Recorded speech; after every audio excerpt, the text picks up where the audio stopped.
बिस्मिल्लाहिर्रहमानिर्रहीम। जनाब मेरे सोशल मीडिया के तमाम दोस्तों हक नवाज खरल की तरफ अस्सलाम वालेकुम। तो जनाब मेरे नाल मौजूद हैं भाई आशिक अली खरल साहब। तो ऐसा जनाब सोचा कि दोस्तों की नज़र को चंद दौड़े हो जावें। भाई आशिक के सारी उम्र दी मेहनत सस्सी दी कर जट दी नींद तबाह गई। औंदे ज़हन च हाँ हुण वस पईयां कर खान ते गलत बिसा गई। ते ओ अपने जींदियां समर जफा दी एक बारी कबर नू ढा गई। जो हर रेगिस्तान दे जर्रे तो शोरी पुछदी केच दा राह गई। अजमाया बेली बेलियां दे मेरा यार सहारे होंदेन। वत फुट के चंगियां संगतां तू ना मोल गुजारे होंदेन। ते लेखे कीतिया काई परवेज ना पुछ हथू ढेर नितारे होंदेन। मोल पवन ता चंगिया सजना तो सोने कदन प्यारे होंदेन। राज साहब के जिन्ना नाल रसाइयां कीतियां नी उन्ना नाल एक बारी लड़िया। गत समर नु हाल ते अचण चेती मेरा चान दरवाजे वाड़िया। ते मेरे सिक दे केच दे राठ बलोचा परा उठ नफरत दे काड़िया। ओ लखवार मलुटी होवण दे सड़े जुतियां सेज ते चाड़िया।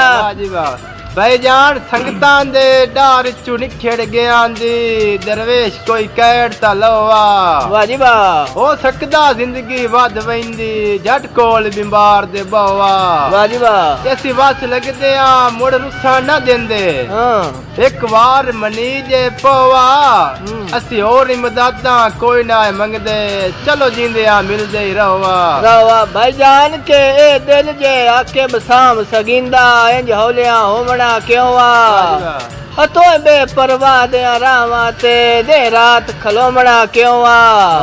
ते जेडे वसदे मी परेशानियां दे कोठा सबर दा चोमणा क्यों आ। ओए अथू दिल दे मजबूर ना हुंदुम बरे मुलाखे च रोमणा क्यों आ। भाईजान के दिला नियत दी नी मजबूत होवी कख भरम दा रंदा ताई। मेरी भोले च जिंदगी गोल हो गई मानी प्यार दी अज ताई छान ते ओ जन्नती है या बास होंदा जिंदा राजी पीर ते माई। लजपाल बुखारी कर करम मैथे तीन वसन हुसैन दा नाई।